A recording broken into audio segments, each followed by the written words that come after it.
How's it going, everybody? It's Pilot Flame, and we are back with another FPL off-season video, and today we're going to be continuing our Team Watch series, and up next is Liverpool. The hotly contested assets from Liverpool's team will be looked at heavily in this episode, and we'll be taking a look at seeing what attacking options we have, what defensive options we have, because it looks like we're going to be going in with probably at least 2 Liverpool players to start the season, maybe even 3 in some cases, and I think Liverpool's fixtures definitely warrant that, and they have probably one of the better preseasons among all the big 6, quote-unquote teams, as they have, Mo Salah's not going to the Olympics, Sadio Mane didn't play in the Euros either.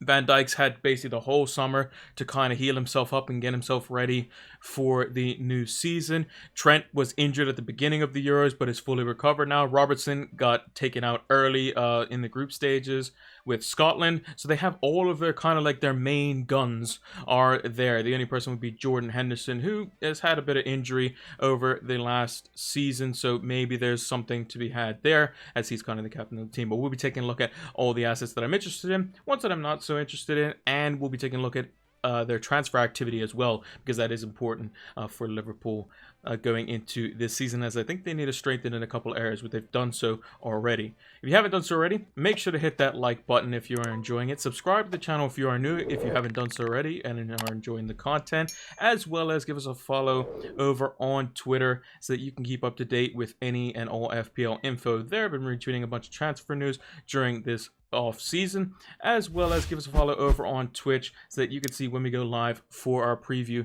and deadline streams as well. Now, with that being said, let's take a look at Fantasy Football Scout's membership offer. We have partnered up with Fantasy Football Scout for this coming Fantasy Premier League season, and they're giving you an exclusive offer. Use the link down in the description to get 20% off your Fantasy Football Scout membership. It gives you access to the exclusive members area, which has new tools such as the 3-player comparison tool, as well as some old favorites such as the Rate My Team tool, the Season Ticker, and my personal favorite, the fully customizable stats tables, which you can share among other Fantasy Football Scout members, powered by Opta Stats. Use the link down in the description below to get 20% off your membership today. Sign up now. Now let's start off with Liverpool's defense. It's going to be very interesting to see kind of how they shape up going into this season, because last season it was a very similar situation. They had pretty good fixtures off the start. Trent and Robertson were in a lot of FPL teams. They were priced the same as what they were now. And there was some people making compromises, or some managers making compromises for Robertson being 0.5 million less and going with just him over the likes of Trent Alexander-Arnold, who Trent didn't have the greatest start, and Robertson's wasn't that much better. I mean, it was improved, but it wasn't that much better than Trent's. And ultimately, their team kind of fell apart once Van Dijk and Jota got injured, and they just seemed to not really create any chances. The front 3 wasn't really firing, barring Mo Salah, who was basically the one bailing them out. And that being said, I think that now that Van Dijk's back, he's had more than ample enough time to recover from this injury. I don't think they've seen him in any preseason games, but I think they're just really taking their time with it, because he's been injured since it would have been like October of last year.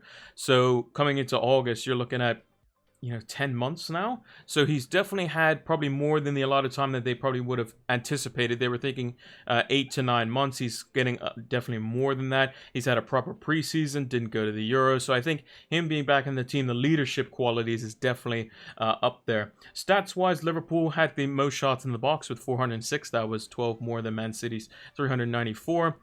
Their non-penalty XG is actually wrong on the graphic. That's their XG. They had a 63 point something XG across the whole season, non-penalty, which was very close to Man City as well. I think they were on 63 point something each. They were first and second basically for non-penalty XG, and were very good at what they did. Liverpool had the most shots though, 109 big chances across the whole season too. But if you look at the last 4 matches played, I mean 15 big chances in 4 matches. I mean that's really good. Even across 5 matches, that would be 3 a match, which you'd be thinking, okay, well, you're expecting at least a goal out of that, so you're at least scoring one.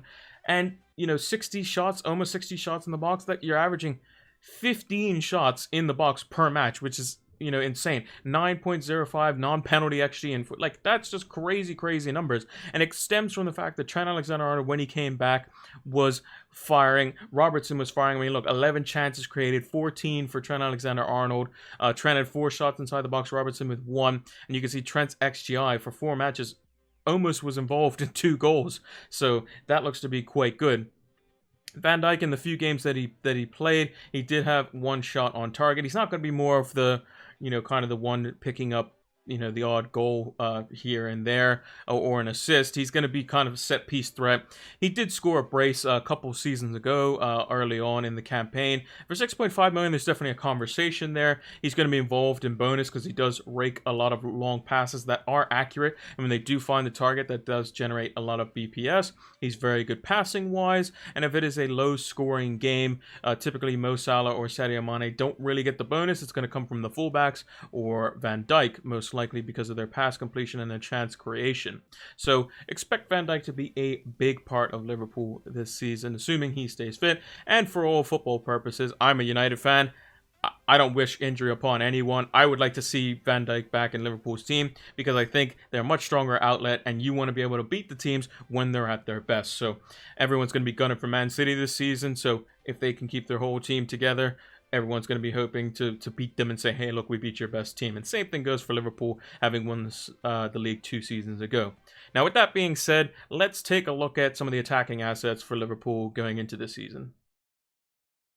Now, I've highlighted the 3 main guys at Liverpool. Firmino would be the obvious part of the big 3, the front 3, as it were, for Liverpool, but just not really an FPL asset, in my opinion, unless he shows some form at 9 million. Diego Jota, the cheapest of the bunch, at 7.5, Sadio Mane 12 million, and Mohamed Salah at 12.5 million. Now, if you just look at the sheer big chances for these guys, 5, 3, and 4, so they're all pretty even. But if you look at Salah's, 16 shots inside the box, 10 chances created. So Jota's getting the big chances and shots inside the box, but not really creating too much. Mane's creating, a good bit of chances, but getting nowhere near the shots inside the box. And when his shots do come inside the box, they're few and far between, but they are of good quality. Whereas Salah's just getting a volume of both, which is exactly what you want and probably what you're looking for when you're paying 12.5 million. You want him to be the guy that gets all the chances. You want him to be the guy that creates all the chances. You want him to be the guy that gets all the penalties, opportunities as well, which he will be doing as he did last season. And XGI shows that 3.22 over the last 5 matches played.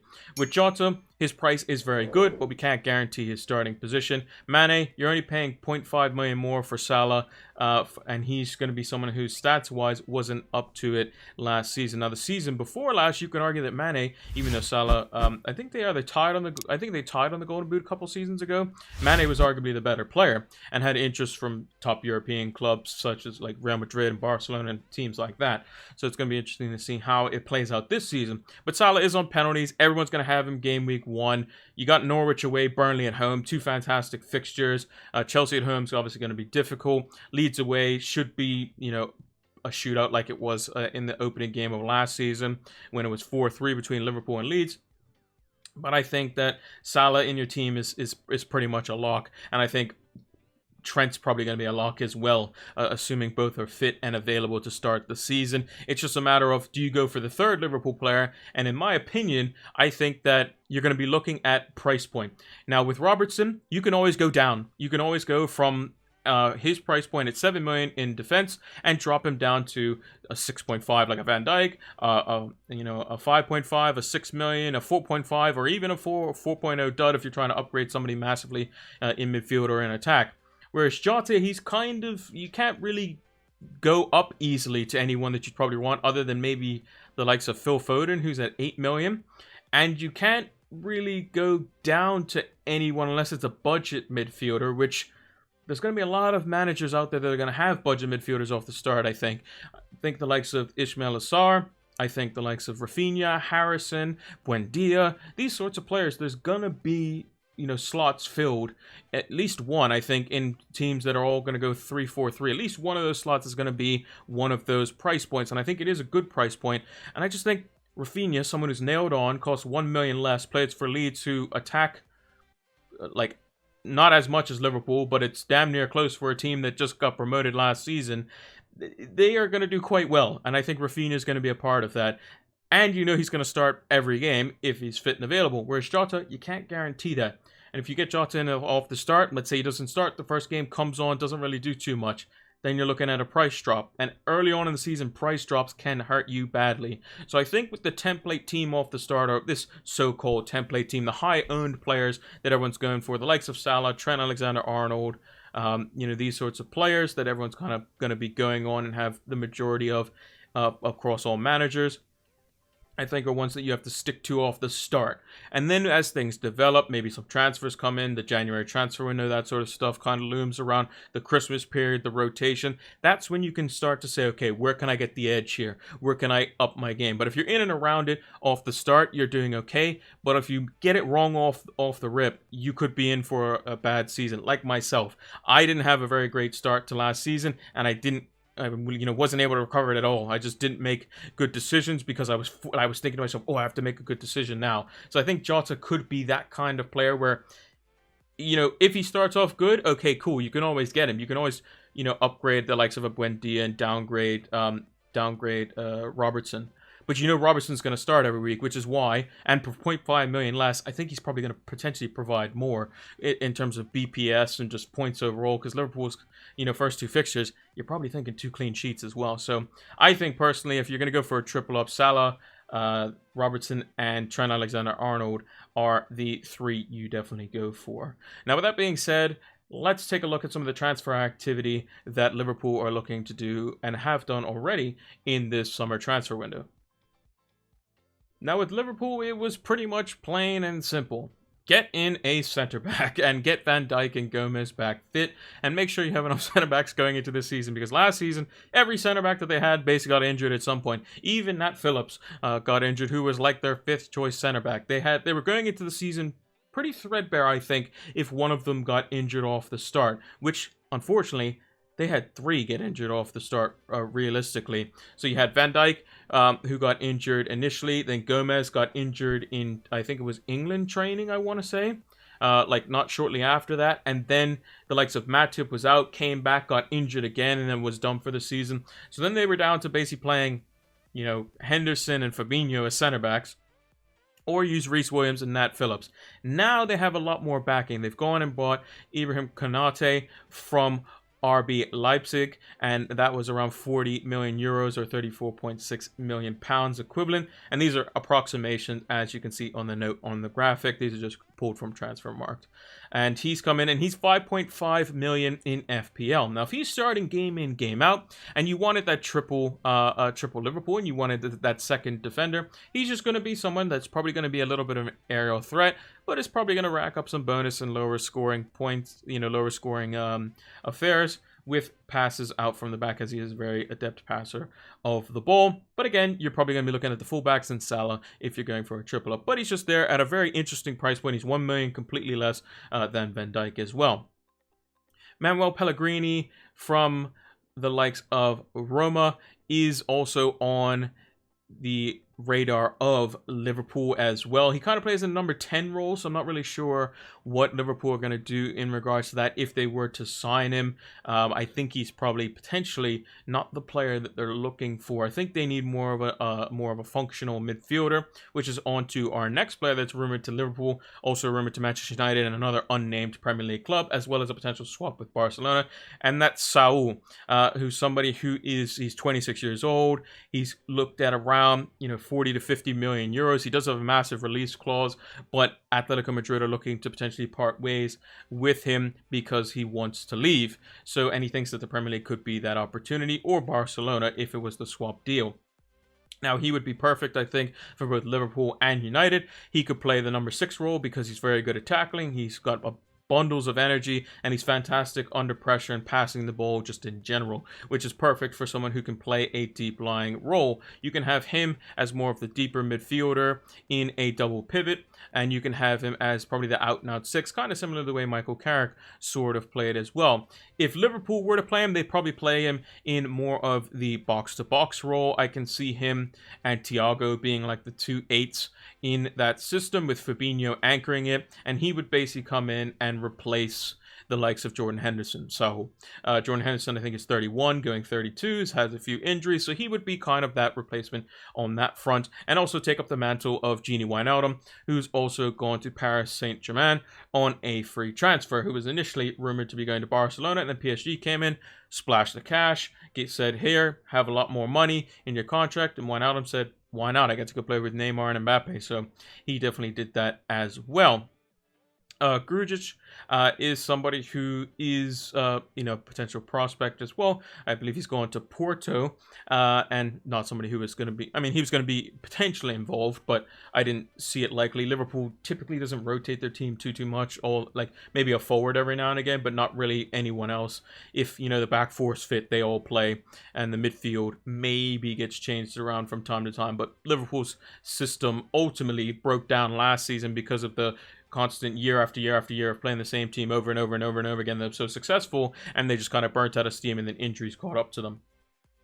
Then lastly, Nat Phillips, we spoke about him. He's currently 4.5 million in FPL, and he's looked at around 7 million pounds, 6.9 million. Obviously, that's an approximation, to potentially going to Brighton as a replacement for the likes of Ben White, who is almost official to go to Arsenal for 50 million pounds. So that would be an increase in height for Brighton, which is something that they do have quite in abundance. And Phillips definitely showed that he's more than capable of playing for a lower side in the Premier League and could hold his own. Very good in the air himself, a very adept passer of the ball. Not the quickest, but can definitely improve on his positional play. But I think he's potentially one for the future. Not sure exactly how old he is, but I think in a system-driven team, in the back three, I think he could definitely thrive, because you don't have to rely as much on pace, because you have two extra center-backs to cover you as well as wing-backs, rather than just another center-back. So I think that could definitely help him out as well. So yeah, that's going to do it for the Liverpool transfers. If if at the time of the recording there are any more Liverpool transfers that I may have missed, leave a comment down below and let me know. But yeah, that's going to do it for the transfers, and I hope you all enjoyed it. And it's going to be Man City next as well, so make sure to tune in for that. That video is going to come out on Friday. And that is going to do it for our team watch video for Liverpool. If you haven't done so already, hit that like button if you're enjoying it, subscribe to the channel if you are new, and turn those notification bells on so that you can get the content as soon as it is readily available. Drop us a follow over on Twitter if you want to see any and all FPL transfer news that I've been retweeting over the past few weeks, as well as our league code is in the bio for the Flames Recruit League. It is starting back up again this FPL season, so make sure to go add yourself in that if you want to have a shout out at the end of the season and potentially a offer for the winner as well. I didn't do one last season, but maybe I'll think of something before the start of this season. Maybe we'll have to we'll find it out, or maybe we'll put whoever wins the cup in the league, because there's a cup. Maybe I'll do something then as well for that. And give us a follow over on Twitch so that you can see when we go live for our preview and deadline streams. And lastly, use the link down in the description below to take advantage of that exclusive Fantasy Football Scout 20% off your membership. It'll definitely help improve your fantasy game to a whole new level. Thanks for watching, and until the next one, take care.